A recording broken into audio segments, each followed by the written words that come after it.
देखे सब चालू कर समाचार सुनत बिहार के लिए ये बुझाई तो तेहू न्यूज ने सुना रहते वीडियो बनावत हनु तार के लेवे खाती न्यूज ने सुनीती दिन भर गांजा पियो त कचकचावा कचवा नु दिन भर का पहले चल दम ना कहन अंगल पहले बा हम आराम से मिला के पानी फाटे मत अच्छा ठीक है बा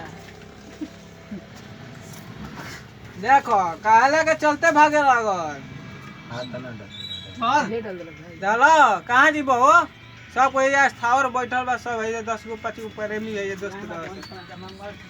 अब लात जीता खाई तब अस्थिर होई अभी जानल न कितना जन लोग रैली ले समाज में त कितना जन मरी जालन त तरिए जालन कहता पागल रही भाई को कहना ब्यास बनी कहता